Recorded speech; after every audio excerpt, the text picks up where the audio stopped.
Thank you for joining us today for the 2025 WOC STEM Awards nominations overview. We are recording this session and it should be posted within about 24 hours to our YouTube page, CCG Media, as well as our nominations website, ccgheroes.com. If you are not able to stay on the call today for the full duration, the recording will be available for playback and the slide deck will be available for download. At this time, I'd like to introduce myself. My name is Jennifer Roberts, and I'll be your webinar host. I began working for Career Communications Group in 2018, and I'm now the Vice President of Partner Experience. Career Communications Group, or CCG, is the company that produces the WOC STEM conference. We have a multi-part agenda today. We'll start with what WOC is and why you should nominate. We'll move on to what the categories are and the completion guidelines. Then we'll talk about what documentation is required for the submissions. We'll discuss due dates and how to submit the nomination packages. We'll also delve into how chosen awardees will be recognized. Finally, we'll use the remaining time to answer any of your questions. As soon as you have a question, please type it in the Q&A feature. We'll answer all questions at the end of the webinar.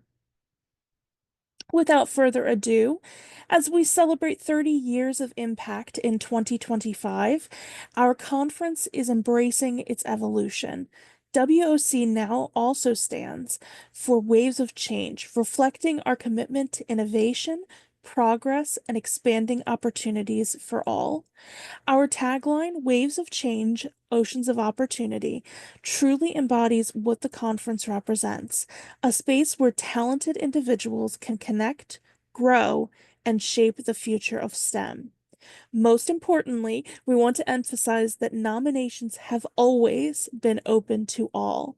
We remain committed to this creed, and as stated here, nominations are welcome without regard to race, color, religion, age, sex, national origin, disability, status, genetics, protected veteran status, sexual orientation, gender identity or expression, or any other characteristics. For 30 years, we have recognized excellence in STEM, and as we move forward, we continue to celebrate the achievements of those making waves in their fields. So why is it important to nominate? The first and probably most prominent reason to nominate is for recognition. WOC provides a platform for your organization to recognize your top performers, both internally and externally. By recognizing the achievements of your top performers, your organization is also receiving external recognition for the work you do. This works twofold by raising the profile of your organization as an employer of choice. A second reason to nominate is for retention purposes. By recognizing your top performers, you'll be boosting morale. This helps you to keep your star players because employees will feel better about the companies they work for when recognition opportunities exist. The last reason to nominate is because of representation.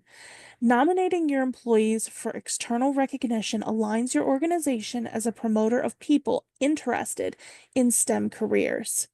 It also shows that your organization is committed to the advancement of the careers of these individuals. In addition, we see that nominees are often inspired to mentor other people, giving back and promoting STEM in the next generation. Now that we've talked about reasons to nominate, recognition, retention, and representation, let's talk about the categories.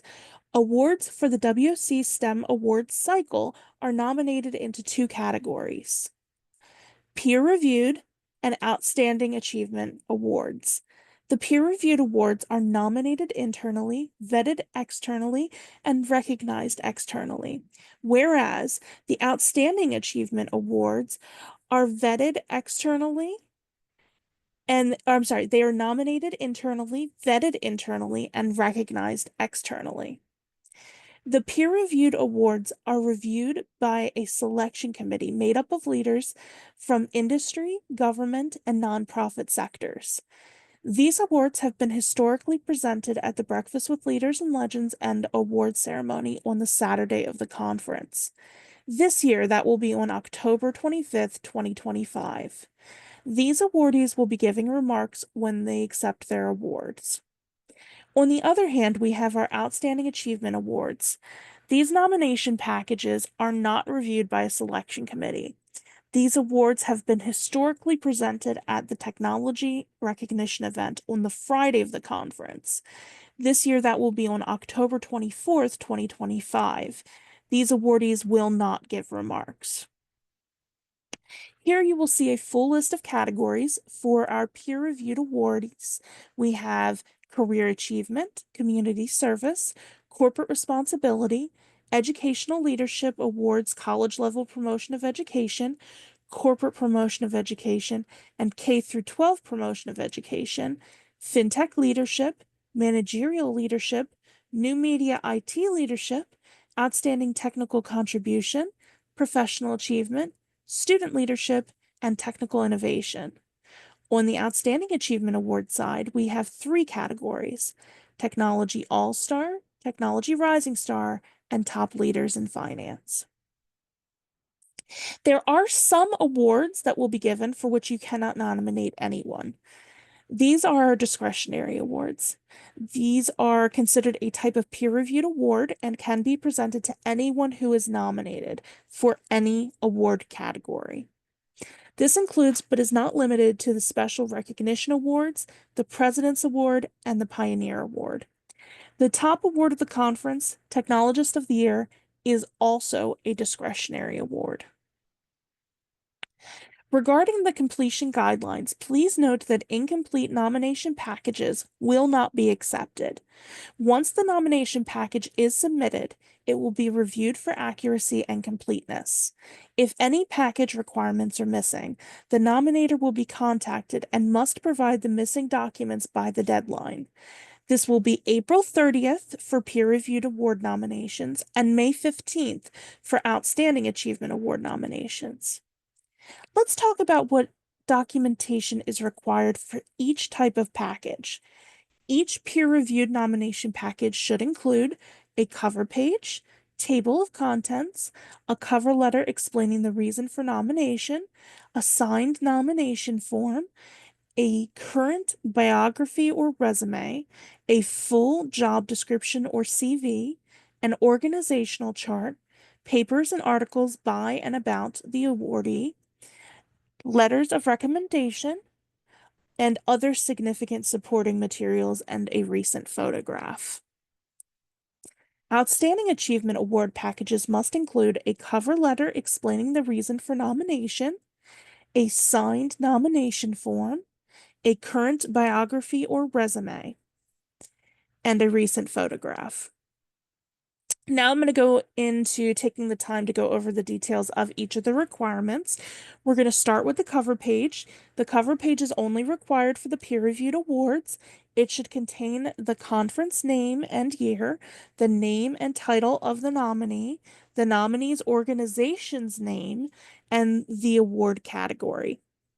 In addition, only the peer-reviewed packages require a table of contents, and this will list all the items required and the page numbers where each item begins.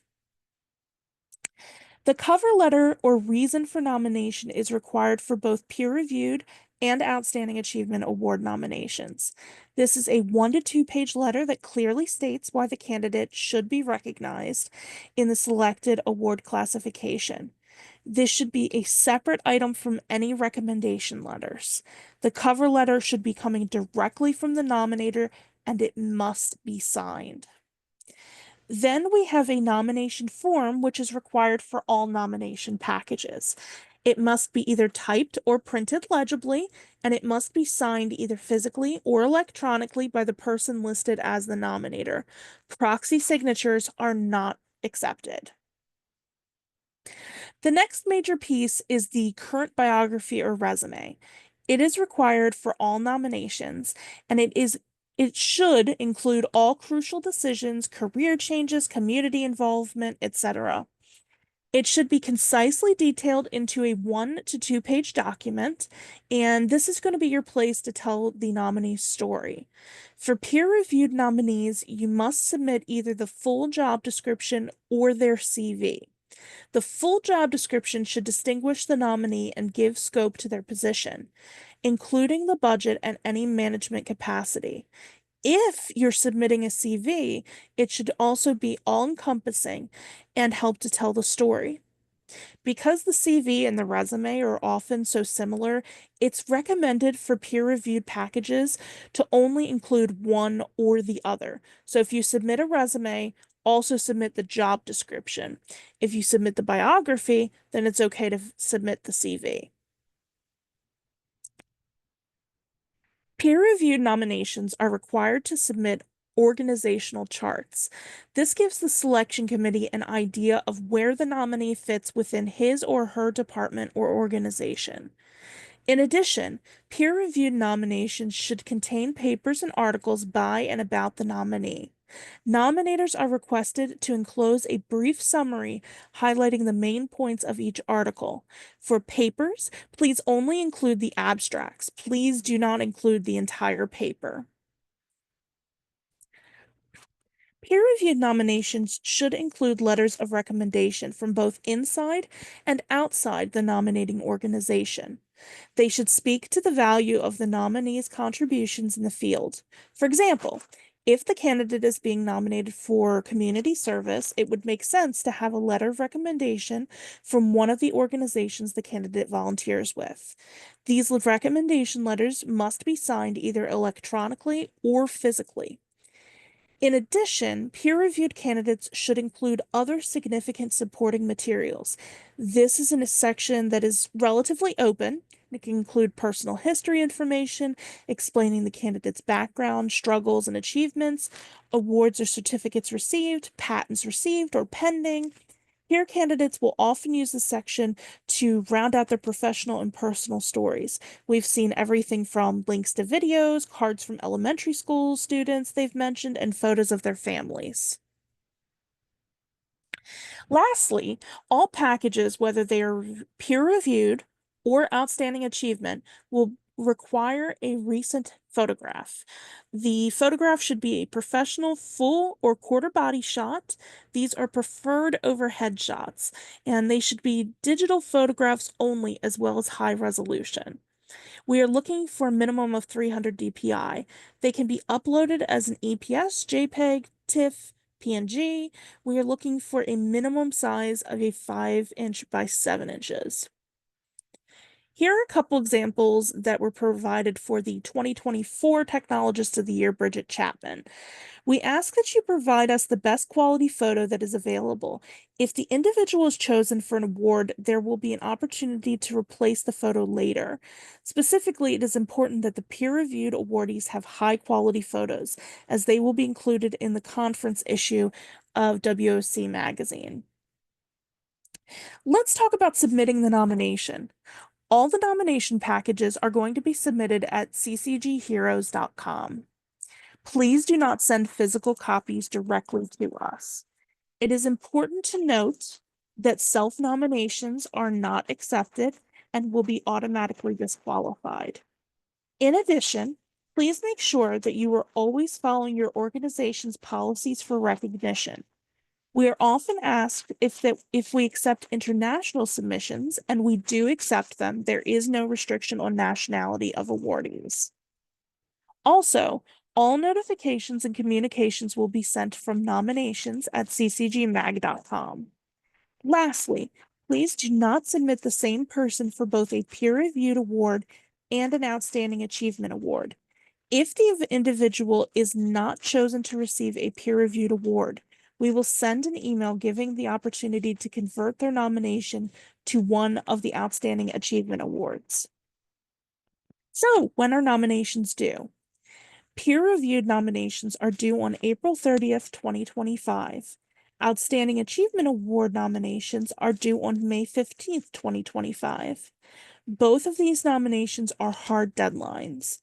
The nominations portal will turn off at 11:59 p.m. Eastern on those days. Any requests for extensions must be submitted in writing prior to the deadline. Please continue to submit the nomination package prior to the deadline while management makes their decision. The WOC STEM Conference will be held October 23rd through 25th in Baltimore, Maryland. All awardees will receive a notification letter via email indicating that they have been chosen for an award. In 2025, all awardees will be recognized in person only. In the case of peer-reviewed awardees, their awards will be given to them on stage during the event where they are being recognized. Once the peer-reviewed awardee receives the recognition notification email, we will follow up with an information collection form. The form will allow the awardee to provide their name as it should be inscribed on their award, contact information, acceptance remarks, comments on their magazine profile, and complimentary guest information. The production team will reach out to work with the awardee on their remarks and introductions. In addition, the editorial team will be in contact to confirm the write-up on the awardee for the WOC magazine articles. We will also be ensuring that we will have a proper photo at that time. Outstanding Achievement Award winners will be able to pick up their recognition packages at the registration desk beginning on Thursday, October 23rd, 2025. These packages will include the certificate and pin. Since all awardees will be recognized in person, we will no longer be accepting videos for remote award acceptance. Before we break, I want to add some information regarding do's and don'ts. First, do begin working on the nomination package as soon as possible and pace yourself. Packages that are put together at the last minute tend to not have much information or aptly represent the nominee and therefore are not competitive. Second, do work with a team if possible. It's always good to have a second person look at your work and ensure that there are no grammar or spelling mistakes. This also helps you ensure that you're not missing any documentation. Third, do tailor the package for the specific award category. It is not recommended to submit the same package for multiple categories, as each category has different judging criteria. Fourth, do ensure all documentation is complete and appropriately signed before uploading. We do review all packages for completeness. However, what may appear upon first glance as complete may not be when the selection committee digs deeper. Last, do clearly label all parts of the nomination package. This will help you to ensure that all parts of the nomination package are present, and it also lets the adjudicators know what you are intending with the package. We have a small list of don'ts. First, we recommend to not submit a recycled nomination package or recommendation letters. The nomination package should list the category and awards program on the cover. In addition, the recommendation letter should not be addressed to a different awards committee entirely. Second, don't change the nominator across presented forms. If you're working in a team, there should be a designated nominator who will be listed as such across all paperwork. If this individual varies, the packages will be considered incomplete. Last, don't mail in a nomination package. We are only accepting nominations electronically. At this time, I'm going to go ahead and break to see if any questions have come through. One moment while I do that. All right. No questions in the Q&A. Just want to double check there's nothing in the chat. There's nothing in the chat. Perfect. Thank you all so much. I want to thank you all for joining us. And if you need assistance during this process, please feel free to reach out to us using our email address, which is nominations@ccgmag.com, or you can give us a call at 410-244-7101.